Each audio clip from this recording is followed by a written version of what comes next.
जीवन में दर्शन का बहुत ही महत्वपूर्ण स्थान है और हर मनुष्य अपने आप में एक दार्शनिक है और दर्शन की एक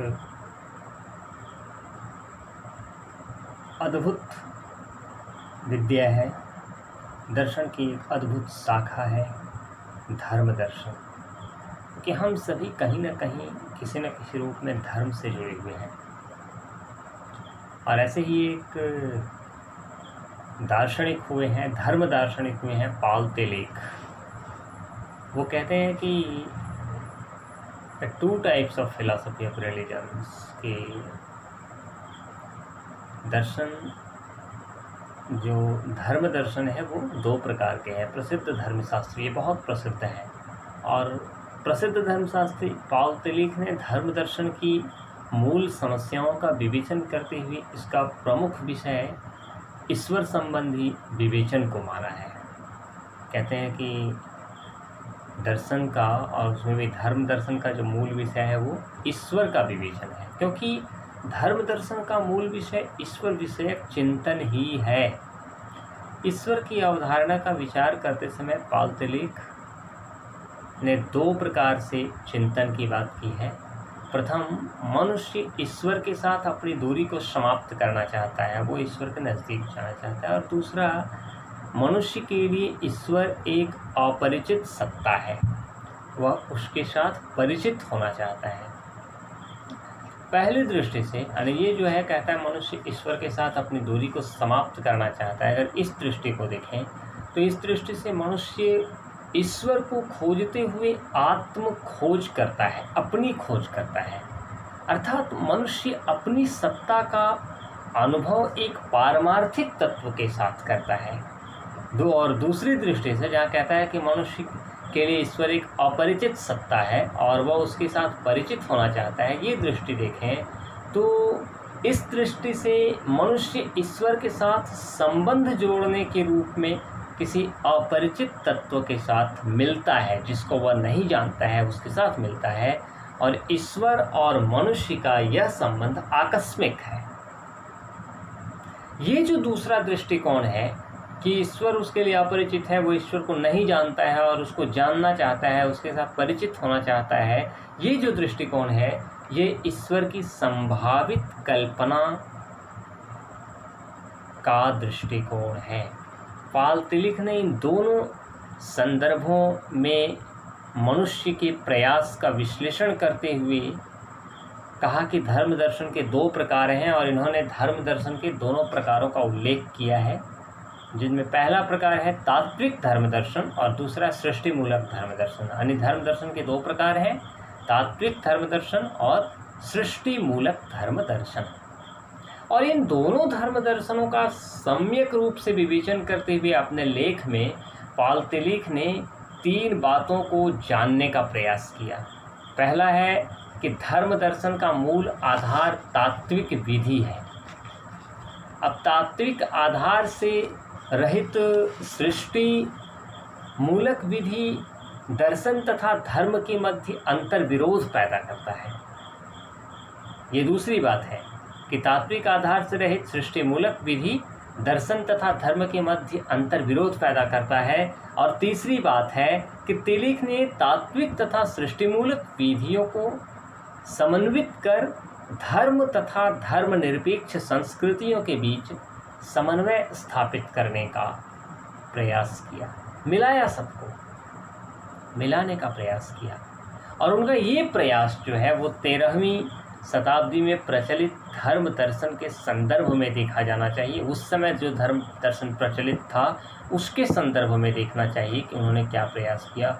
और इस हेतु तिलिक ने एक ऐतिहासिक समस्या पर विचार किया है। वो समस्या क्या है? कहते हैं कि यहाँ वे यहूदी संस्कृति को प्राचीन मानकर एक सार्वभौम समस्या का उल्लेख करते हैं जो ईश्वर तत्व को शक्ति बोध के द्वैत से उत्पन्न मानती थी। एक सार्वभौम समस्या जो ईश्वर तत्व को शक्ति बोध, पावर के द्वैत से उत्पन्न मानती थी, और इस द्वैत में ईश्वर को एब्सोल्यूट गॉड और एब्सोल्यूट रियलिटी नामक दो पृथक रूपों में मानते हुए दो निरपेक्ष समस्याओं को उठाई थी। अतः निरपेक्ष तत्व और ईश्वर में संबंध धर्म दर्शन का विषय बनता है और इन दोनों निरपेक्षों को प्रसिद्ध चिंतक संत ऑगस्टाइन और थॉमस एक्विनस के विचारों में देखा जा सकता है। अगर हम एक्विनस को देखें या ऑगस्टाइन को देखें तो वहाँ भी हम इन दोनों ये जो दोनों विचार है एब्सोल्यूट गॉड और एब्सोल्यूट रियलिटी का, इसको वहाँ भी हम देख सकते हैं। संत ऑगस्टाइन मध्य युग के एक सुलझे हुए विचारक हैं। उन्होंने इस समस्या को सुलझाने के लिए स्पष्ट किया कि ईश्वर और निरपेक्ष सत्ता दोनों ही सत्य है। अगर उनके ही शब्दों की बात करें तो उन्होंने कहा है कि where I have found the truth there I have found my God. Where I have found the truth there I have found my God, कि चरम सत्य के रूप में ईश्वर ही प्रथम मान्यता है, ये तात्विक बोध है। और 13वीं शताब्दी में अनेक ऐसे विचारक हुए जिनमें हेल्स के अलेक्जेंडर बोनावेंचुरा ने भी ऑगस्टाइन की भांति धर्मशास्त्र में तात्विक सिद्धांत स्थापित किया और इनका संपूर्ण प्रयास, बोनावेंचुरा का संपूर्ण प्रयास ईश्वर के ज्ञान को अपरोक्ष सिद्ध करने में था। इन्होंने कहा कि ईश्वर का ज्ञान अपरोक्ष रूप से हो सकता है। बोनावेंचुरा के अनुसार ईश्वर एक सहज प्रत्यय है जो ज्ञेय है, उसे जाना जा सकता है, ईश्वर को जाना जा सकता है, ये प्रथम सत्य है और इसी के प्रकाश से सब कुछ प्रकाशित होता है। संभवतः भारतीय धर्म दर्शन की भाषा में परम तत्व की स्वयं प्रकाशता को हम स्मरण कर सकते हैं। यहाँ सत्य के विषय और विषय का भेद नहीं रहता है, जिसे तर्कता निरपेक्ष सत्ता कहा जाता है। इस दृष्टि से ईश्वर नित्य प्रकाश प्रथम सत्ता है, सर्वोच्च सत्ता है। जिस प्रकार प्रकाश पर ध्यान दिए बिना हम प्रकाश में ही वस्तुओं का अनुभव करते हैं, वैसे ही सत्तावान का अनुभव हमारी बुद्धि को ही होता है। पाल तिलिक ने इस अनुभव को रहस्यवादी अनुभव के रूप में देखा है, जो विषय की एकता को मानता है। उन्होंने अर्थात पाल तिलिक ने रहस्यवादी मिस्टर एरवार्ट को उद्धृत किया है और उनके अनुसार ईश्वर एवं आत्म तत्व के बीच न तो दूरी होने का और न ही अपरिचित होने का भेद है, दोनों एक ही तत्व है। हम ईश्वर और आत्म तत्व के बीच दूरी होने की बात करें या एक दूसरे से अपरिचित होने की बात करें, दोनों एक ही तत्व है। हम यहाँ उपनिषदों की भाषा में आत्म ब्रह्म या ऐक्य का स्मरण कर सकते हैं, यूनिटी की बात हम कर सकते हैं। अनेक ऐसे धर्मशास्त्री हैं जो इस धारणा को विरोधाभासी मानते हैं। तो अनेक धर्म शास्त्री इस धारणा को विरोधाभासी मानते हैं, विरोधाभासी मान सकते हैं, क्योंकि उनके यहाँ सृष्टा और सृष्टि में भेद बना रहता है। पाल तिलिक ने इसकी मीमांसा करते हुए कहा है कि ईश्वर संबंधी तात्विक युक्ति न तो कोई युक्ति है और न ही यह ईश्वर की सत्ता को स्पष्ट कर पाता है। इसका महत्व सिर्फ इतना है कि वह हमारे मन की सत्ता के प्रति संबंध का बौद्धिक विवेचन है। हमारे मन के द्वारा विषय स्वयं सिद्ध सत्ता का बोध होता है। हमारे मन के द्वारा जिस स्वयं सिद्ध सत्ता का बोध होता है वह पारमार्थिक तत्व, सत्य, शुभ के रूप में अभिव्यक्त होता है। यही निरपेक्ष तत्व बनता है।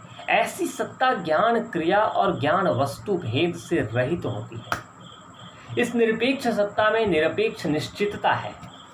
इसे अनिवार्य विचार कहते हैं, क्योंकि ये समस्त विचारों का आधार है। हेल्स के अलेक्जेंडर ने भी ये बात माना है। इस तत्व को संत एंसेल्म ने सर्वव्यापी सत्ता कहा है। तात्विक धर्म दर्शन पर ईश्वर के प्रति हमारे विचारों को बौद्धिक आधार प्रदान करता है। फिर भी ऐसे अनेक विचारक हैं जिन्होंने इसकी आलोचना की है। स्वयं थॉमस एक्विनस इसके आलोचक हैं, जो कहते हैं कि ये सर्वव्यापी सत्ता है। ईश्वर के प्रति हमारे विचारों को तात्विक धर्म दर्शन बौद्धिक आधार प्रदान करता है। इन सब की आलोचना थॉमस एक्विनस ने भी की है, और इसलिए हमें थोड़ा सा उनके बारे में जानना चाहिए, समझना चाहिए। और थॉमस एक्विनस ने कैसे इस समस्या का निदान किया, कैसे इस समस्या को सुलझाया, इस पर भी थोड़ा हम विचार कर लें। तो संत थॉमस एक्विनस ये मध्य युग के एक बहुत ही महत्वपूर्ण विचारक हैं, और उनके अनुसार ईश्वर के विषय में बौद्धिक विचार अपरोक्ष न होकर के किसी अन्य पर आश्रित ज्ञान है। ये अनुमान की प्रक्रिया से फलित होता है। यद्यपि इससे निरुपाधिक सत्यता प्राप्त नहीं होती, इसलिए हमें दूसरे आधार लेने चाहिए। ऑगस्टाइन एक शब्द कहते हैं ईश्वर है, और ये ईश्वर है, इस विचार को ऑगस्टाइन स्वयं सिद्ध मानते हैं। ये कहते हैं ये स्वतः सिद्ध है, इसे सिद्ध करने की आवश्यकता नहीं है। क्यों? क्योंकि इसका विधेय उद्देश्य के समान है। किंतु एक्विनस इसकी आलोचना करते हैं, और इसकी आलोचना करते हुए एक्विनस कहते हैं कि जब हम उसे जानते ही नहीं तो वह स्वतः ज्ञेय नहीं हो सकता। हम जानेंगे जिसको नहीं, वो ज्ञेय कैसे होगा? एक्विनस के अनुसार हमारे लिए अदृष्ट तत्व को समझना संभव नहीं है। परम तत्व हमारे मन द्वारा निर्धारित धारणा है। जैसे गणित के विद्यार्थी को सूत्रों को मानना पड़ता है ना, कुछ सूत्र है, गणित का फार्मूला है जिसको स्वीकार करते हैं। अगर स्वीकार न करें तो गणित का हिसाब ही नहीं बनेगा। तो गणित के विद्यार्थी को उन सूत्रों को मानना पड़ता है। उसी प्रकार धर्म शास्त्र के विद्यार्थी को धर्म ग्रंथों को मानना पड़ता है। किंतु श्रद्धा और ज्ञान, इन दोनों में भेद है। श्रद्धा ज्ञान से दुर्बल लगता है, ज्ञान की अपेक्षा श्रद्धा दुर्बल है, कमजोर है। बुद्धि इच्छा के द्वारा गतिशील होती है, इसलिए इच्छा बुद्धि के लिए सहायक है। एक्विनस के अनुसार हम ईश्वर का ज्ञान कारणता के आधार पर एक संभावित सत्ता को यथार्थ रूप में सिद्ध करते हैं। एक्विनस दो निरपेक्ष सत्ताओं की समस्या का इस प्रकार समाधान देते हैं कि निरपेक्ष सत्ता धार्मिक व्यक्ति के लिए शक्ति है और दर्शन में निरपेक्ष तत्व है। अब ये जो दोनों दृष्टि है, इन दोनों दृष्टियों का आधुनिक धर्म दर्शन में समन्वय कैसे हुआ है? ईश्वर हमारे लिए अपरिचित है और हम उससे परिचित होना चाहते हैं, या ईश्वर हमसे दूर है, हम उसके नज़दीक जाना चाहते हैं, या फिर वो एक अथार्थ सत्ता है। ये जो सत्ता की ये जो इस प्रकार की समस्या है, इसका समन्वय कैसे हुआ है आधुनिक धर्म दर्शन में? तो पॉल तिलिख ने ये अनुभव किया कि आधुनिक धर्म दर्शन तात्विक और सृष्टि मूलक दोनों विचारों को समान महत्व देता है। पॉल तिलिख ने धर्म दर्शन के ये दो प्रकार माना, तात्विक धर्मशास्त्र या धर्म दर्शन और सृष्टि मूलक धर्मशास्त्र। और पॉल तिलिख ने ये देखा कि वर्तमान समय यानी उनके समय का जो धर्म दर्शन था वो इन दोनों को समान रूप से लेकर के चलता है, बिल्कुल समान मानता है। और उन्होंने इस बात को कांट के द्वारा प्रस्तुत नैतिक प्रमाण में देखा है। उसमें सृष्टि मूलक ढंग से व्याख्या करते हुए हम ईश्वर का नैतिक मूल्यांकन करते हैं, जबकि तात्विक ढंग से विचार करते हुए उसको निरपेक्ष तत्व के रूप में अनुभव करते हैं। और तिलिख की ये मान्यता है कि ये दोनों दृष्टियां हैं, तत्वशास्त्र की मान्यता और सृष्टि मूलक मान्यता, ये दोनों दृष्टियां हैं। और आगे चलकर तिलिख ने दो निरपेक्ष सत्ता में एकता स्थापित करते हुए कहा कि ईश्वर अनुभव गम्य है, ईश्वर को जाना जा सकता है, उसका अनुभव किया जा सकता है, ईश्वर का ज्ञान अनुभव से होता है। ये विचार धर्म दर्शन का आधारभूत विचार है। मनुष्य को सहज रूप से किसी निरुपाधिक सत्ता की चेतना होती है। हम इसे या अनुभव कहें या सहज ज्ञान कहें या बौद्धिक ज्ञान कहें या जो भी कह लें, पर ये किसी निरुपाधिक सत्ता की चेतना है। ये हमारी दृष्टि पर निर्भर करता है। वास्तव में निरपेक्ष तो एक ही है, एको हम द्वितीयो नास्ति, हम उसे दो मानते हैं। है एक, हम उसको दो मानते हैं, और यही कारण है कि अनिश्वरवाद भी बढ़ता है। वस्तुतः निरपेक्ष तत्व का सहज रूप से अनुभव होता है। अद्यपि यह आस्था की कठिनाई है कि उसकी व्याख्या किस प्रकार करें। इस प्रकार पाल तिलीख ने धर्म दर्शन के दो प्रकारों को ईश्वर विषयक विचार के संदर्भ में देखा है, किंतु ऐसा भी कहा जा सकता है कि उन्होंने ईश्वर की विचार विधि को लेकर धर्म दर्शन के दो प्रकारों की चर्चा की है। ईश्वर के विचार करने की विधि को लेकर के उन्होंने ईश्वर के विचार की विधि की चर्चा न करके धर्म दर्शन के दो प्रकार की चर्चा की है, ऐसा भी यहाँ कहा जा सकता है, जो सर्वथा पर्याप्त नहीं है, क्योंकि कई ऐसी समस्याएं हैं जैसे धार्मिक भाषा, मानवीय अस्तित्व का चिंतन, ये सब समस्याएं हैं, है ना। और ऐसे ही अनेक विचार तात्विक और सृष्टिमूलक दोनों के समन्वित दृष्टि से विश्लेषित किए जाते हैं। दोनों में चर्चा की जाती है, किसी एक के द्वारा नहीं। इन समस्याओं पर जब हम विचार करते हैं तो वहाँ दोनों की चर्चा की जाती है, तात्विक दृष्टि से भी और सृष्टिमूलक दृष्टि से भी, और दोनों के समन्वित दृष्टि से ही उसका विश्लेषण किया जाता है। हम केवल तात्विक विचारों के आधार पर अगर समस्या का समाधान करना चाहें तो ये भी संभव नहीं हो पाएगा, और सृष्टिमूलक रूप से अगर समस्या का समाधान करना चाहें तो ये भी संभव नहीं हो पाएगा, ऐसा पाल तिलीख कहते हैं। और इस तरह से उन्होंने कहा कि वास्तव में जो आधुनिक धर्म दर्शन है वो इन सब का एक समन्वित दृष्टिकोण है और सबका एक समन्वयीकरण है, और ये दर्शन जो है आधुनिक धर्म दर्शन, ये इन दोनों मान्यताओं को लेकर के साथ साथ लेकर के चलता है, और इसके आधार पर ही आधुनिक धर्म दर्शन चल पाता है। तो इस प्रकार पाल तिलीख ने बताया कि धर्म दर्शन के दो प्रकार हैं, तात्विक धर्म दर्शन और सृष्टिमूलक धर्म दर्शन, लेकिन वास्तव में जो धर्म दर्शन है वो इन दोनों का समन्वित रूप ही है। इसलिए इन दोनों का समन्वय किया जाना आवश्यक है, और इन दोनों को मिलाने के बाद ही संपूर्ण धर्म दर्शन का सही स्वरूप हमारे समक्ष प्रस्तुत होता है।